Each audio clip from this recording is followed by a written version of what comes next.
नदी प्रणालियां न केवल जल के प्रवाह का मार्ग होती है, बल्कि वे सभ्यताओं के उद्गम, साहित्य के संवर्धन और राष्ट्रों के आर्थिक सुदृढ़ीकरण की आधारशिला भी होती है। भारत के प्रायद्वीपीय पठार की सबसे विशाल नदी गोदावरी जब अपने अंतिम चरण में राजमहेंद्रवरम, राजमुंद्री पहुंचती है, तो इसका स्वरूप केवल एक जलराशि मात्र न रहकर एक सांस्कृतिक महाकाव्य में परिवर्तित हो जाता है। यहां से बंगाल की खाड़ी तक की लगभग 80 किलोमीटर की यात्रा भौगोलिक जटिलताओं, अभियांत्रिकी की उत्कृष्ट सफलताओं और सहस्राब्दियों पुरानी धार्मिक मान्यताओं का एक सघन ताना बाना बुनती है। राजमहेंद्रवरम में गोदावरी अपनी संपूर्ण गरिमा के साथ प्रकट होती है, जहां इसकी चौड़ाई 2.7 से 3 किलोमीटर तक विस्तृत हो जाती है। यह क्षेत्र अखंड गोदावरी से सप्त गोदावरी और अंततः भारत के दूसरे सबसे बड़े डेल्टा के निर्माण की प्रक्रिया का प्रत्यक्ष साक्षी है।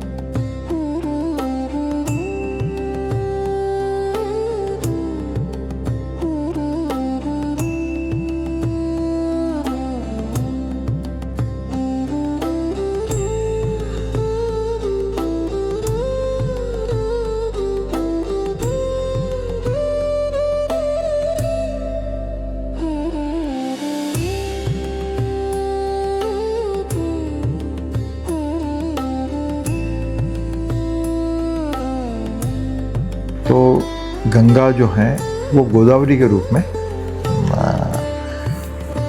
धरती पर, भारत की धरती पर प्रवाहित है, और जिन्होंने न केवल गौतम ऋषि को बल्कि अपने परिक्षेत्र में और भी समाज जो हैं उनको भी पाप मुक्त करने का काम किया, श्रेय जाता है उनको। और वैसे भी हमारे यहाँ जो सारी नदियाँ हैं, चाहे गंगा हो, जमुना हो, कावेरी हो, क्षिप्रा हो, तमाम जो नदियां हैं, हमारी मान्यता ही है कि वो मनुष्य को और समाज को पाप मुक्त करती हैं। जैसे गंगा के बारे में भी है कि हम प्रयागराज में हम देखें या बनारस में देखें, काशी में देखें, तो जब तक वो एक मुक्ति का उसका गहरा संबंध है। तो गौतम ऋषि ने, और ख़ास करके नासिक में जहाँ पर ज्योतिर्लिंग भी त्र्यंबकेश्वर में विराजमान है, तो जहाँ जहाँ प्रमुख नदियों का जो स्वरूप है, गंगा के नाम बदल बदल कर वहाँ वहाँ महादेव ज्योतिर्लिंग के रूप में विराजित है। तो इस रिश्ते को भी हमको इस तरह से भी देखने की जरूरत है।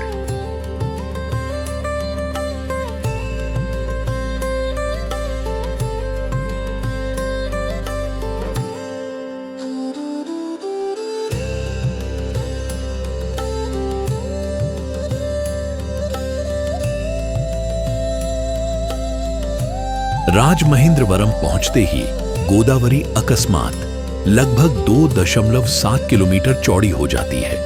बीच में एक द्वीप बनाकर राजमुंद्री और कोव्वूर पाटों में बट जाती है। यहां से सागर तक मात्र 60 किलोमीटर का पट है, परंतु इसमें सहस्राब्दियों के स्थल पुराण, सप्तर्षियों के नाम और एक समूचे डेल्टा की उर्वरता समाहित है। 11वीं शती के पूर्वी चालुक्य नरेश राजराज नरेंद्र शासनकाल 1022 से 1061 ईस्वी की राजधानी रही इस नगरी को तेलुगु साहित्य का उद्गम माना जाता है। उनके आस्थान कवि नन्नय भट्टारक ने यहीं 1025 ईस्वी के आसपास आंध्र महाभारतम की रचना शुरू की और तेलुगु को साहित्यिक भाषा का गौरव दिया। नगर के पूर्वी तट पर अनेक घाट हैं, प्रमुखतम पुष्कर घाट और कोटिलिंगेश्वर घाट। चालुक्य काल 10वीं शती में निर्मित कोटिलिंगेश्वर मंदिर वह स्थल है जहां गौतम आर्षि ने इंद्र शाप से मुक्ति हेतु शिवलिंग की स्थापना कर 1 करोड़ नदियों के जल से अभिषेक किया। इसी से इसका नाम कोटिलिंगेश्वर पड़ा। पुष्कर घाट के समीप मार्कंडेय स्वामी मंदिर भी है। पूर्वी गोदावरी जिले में 151 घाट और पश्चिमी गोदावरी जिले में 89 घाट महापुष्करम हेतु अधिकृत हैं। तो नदियों की, या कहें कि सदा निरंतर नदियों की जो एक तरह की उज्जवल परंपरा है, समृद्ध परंपरा है, उसका अनन्य संबंध महादेव से जाके मिलता है। लगभग जितनी भी नदियाँ भारतवर्ष में प्रवाहित हैं और भारत के नागरिकों को जीवन दे रही हैं, समृद्धि दे रही हैं, वो सब महादेव की देन ही के रूप में देखी जाती हैं। अब गोदावरी के साथ भी महादेव का एक जटिल और दिलचस्प रिश्ता है।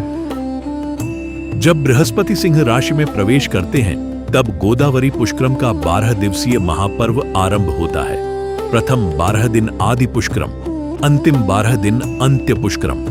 144 वर्षों में लौटने वाला महापुष्करम 2015 में 4.81 करोड़ श्रद्धालु सम्मिलित हुए आगामी महापुष्करम 2159 में होगा। अगला साधारण पुष्करम 2027 अपेक्षित है।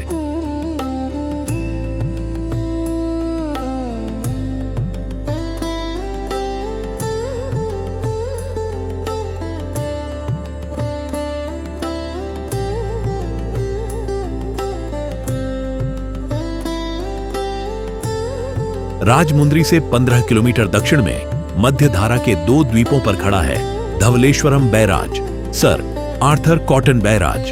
ब्रिटिश अभियंता सर आर्थर थॉमस कॉटन 1803 से 1899 ने 1847 से 1852 में मूल एनीकट बनाया।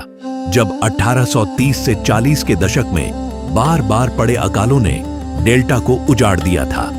1970 से 1982 में पुराना एनीकट पुनर्निर्मित होकर वर्तमान बैराज बना।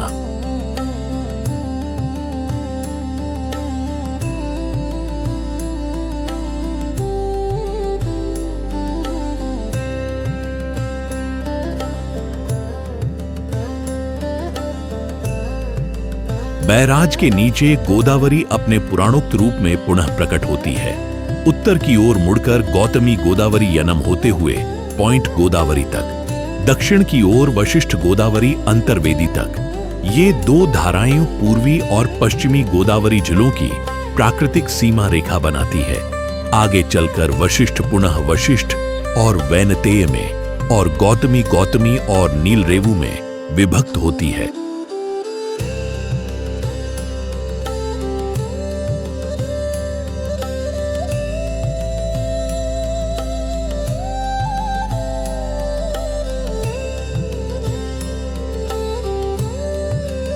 धवलेश्वरम बैराज के नीचे गोदावरी 7 धाराओं में विभाजित हो जाती है, जिन्हें पौराणिक रूप से 7 आर्षियों के नाम पर सप्त गोदावरी कहा जाता है।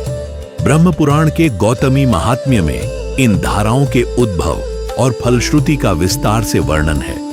तुल्यात्रेयी, भरद्वाज गौतमी वृद्ध गौतमी, कौशिकी च वशिष्ठा च तथा सागरम गतः बाग गौतमी गौतम आर्षि।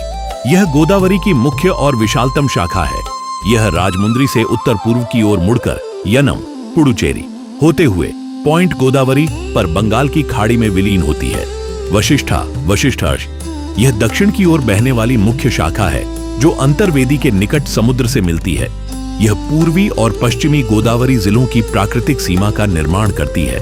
वैनतेय, वैनतेय आर्षि, वशिष्ठा से निकलने वाली एक उपशाखा जो कोमरगिरीपट्टनम के पास सागर संगम करती है। अत्रेयी, अत्रि अर्षि, यह शाखा कोरिंगा मैंग्रोव वनों के बीच से होकर बहती है और कोरिंगा ग्राम के निकट समुद्र में मिलती है। तुल्या, कश्यप अर्षि, यह शाखा काकीनाडा के दक्षिण में चोलंगी ग्राम के पास समुद्र में विलीन होती है। भारद्वाजी, कौशिकी और जमदग्नि, इन आर्षियों के नाम पर पौराणिक काल में धाराएं विद्यमान थीं, किंतु वर्तमान हाइड्रोलॉजी के अनुसार ये धाराएं अब अंतर्वाहिनी हो गई हैं या लुप्त प्राय हैं। वृद्ध गौतमी को अक्सर जमदग्नि के विकल्प के रूप में पूजा जाता है, जो कुंडलेश्वरम के पास समुद्र में मिलती है।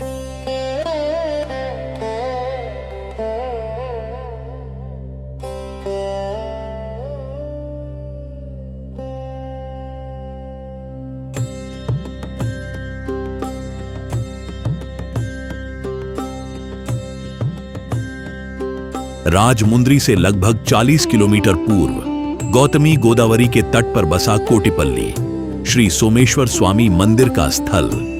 ब्रह्मांड पुराण और गौतमी महात्म्य के अनुसार यहाँ 2 शिवलिंग हैं। कोटेश्वर लिंग इंद्र द्वारा अहल्या शाप के निवारण हेतु स्थापित सदा जल में डूबा जललिंग, और सोमेश्वर लिंग चंद्र द्वारा गुरुपत्नी तारा के प्रति आसक्ति दोष से मुक्ति हेतु स्थापित छाया सोमेश्वर लिंग। साथ ही सिद्ध जनार्दन स्वामी श्रीदेवी भूदेवी सहित हैं। कश्यप अर्श स्थापित कुंदूर छोड़ वंश 1040 से 1290 द्वारा निर्मित यह मंदिर द्रविड़ शैली में है। सामने सोम पुष्करिणी है।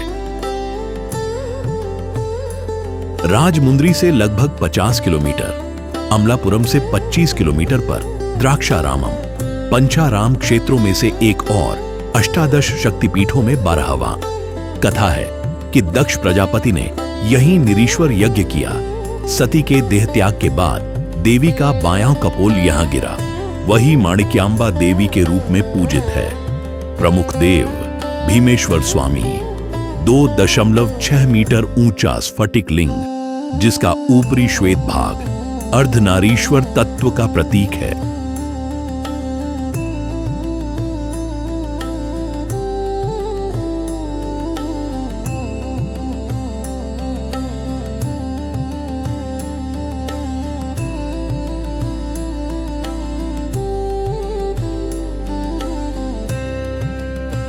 राजमहेंद्रवरम से सागर तक की गोदावरी की यात्रा केवल जल का प्रवाह नहीं, बल्कि एक गतिशील पारिस्थितिकी तंत्र है।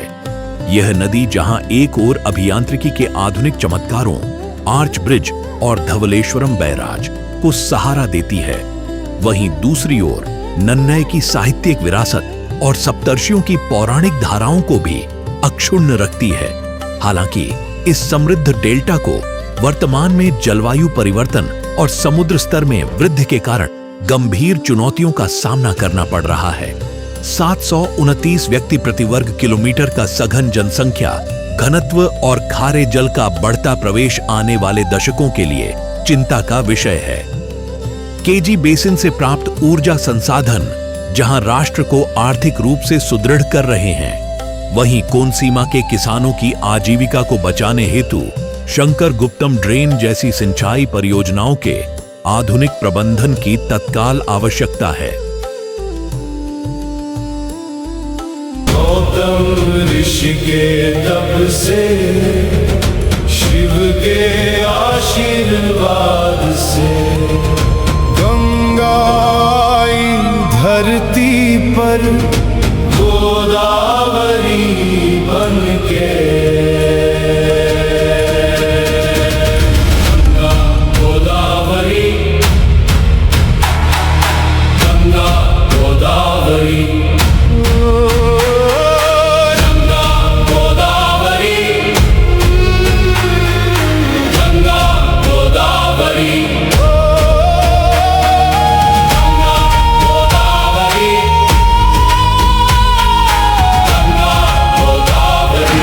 भारत न्यास भारत के युग युगीन संस्कृति को अगली पीढ़ी तक ले जाने के लिए भारतीय संस्कृति से जुड़ी किताबें प्रकाशित करता है, जो कि अमेज़न और अन्य प्रमुख ई-कॉमर्स प्लेटफॉर्म पर उपलब्ध है।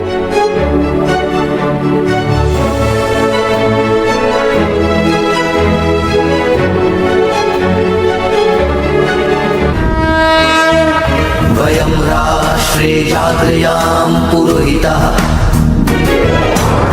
हम राष्ट्र आराधक भारतवर्ष को जागृत और जीवंत बनाएं। युग युगीन भारत के कालजयी महानायकों की तेजस्विता की गौरव गाथा